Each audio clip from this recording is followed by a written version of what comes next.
Do you ever use property managers that have their own properties, like that maybe own their own apartments, or Yeah, we have a couple of times they're owners, so they have their own properties. Yes, it's pretty rare, but there are some of them out there that do that. Yes. Okay. I just thought that might have they might have a little bit different mindset if they would treat it like they would their own. In one case, yes. In another case, no. As a matter of fact, in one property that one of my students owned down in Abilene, he kept getting these really weird expenses. And, he's telling me that he was thinking about changing the property manager, but he was concerned because he might get a manager that was worse. And I said, well, but what happens if you get one that's better? And speaking of bad, why do you not like this one? He goes, well, she keeps charging me for things that aren't on the property. And I said, well, how do you know? Give me an example. He said, well, here's an example. She gave me a bill because they replaced a sliding glass door on the property. I said, okay, what's the problem with that? He goes, we don't have any sliding glass doors. So that was pretty obvious that she was basically charging him for a repair on a different property. Oh, wow.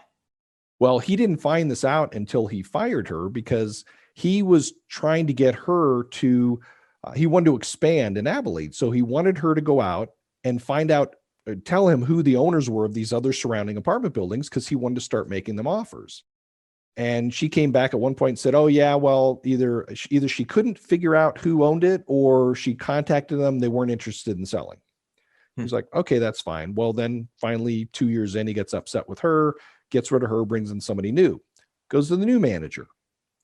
By the way, bringing in the new manager, he increased his revenue $5,000 a month within just a few months of the new manager coming on board. Wow.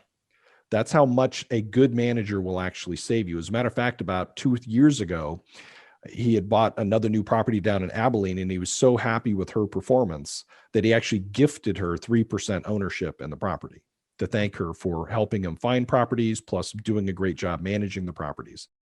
But anyway, he goes to this new manager and he says, hey, I've been trying to contact these managers around the area to see if they want to sell. Can you tell me or go out and find out who owns them? She goes, oh, well, I already know who owns them. And he's like, really? Who? He goes, your old manager. Her and her husband own all the properties. Wow. Like, that now explains why he was getting these charges for the sliding glass doors, because she was putting, and why their income went up $5,000 a month, because she was putting a lot of her repairs for her properties on his budget. Wow. Yeah, that's bad. Yeah. And I can imagine too that they're essentially a competitor too. I mean, they're probably going to give preference to their properties over yours too. So yeah, that's be pros and cons of that. That's a possibility that you need to take into consideration. So, yeah. But that the new manager, actually, she also owns some of her own properties, and she's been great. He loves her, and that's why he gifted her 3%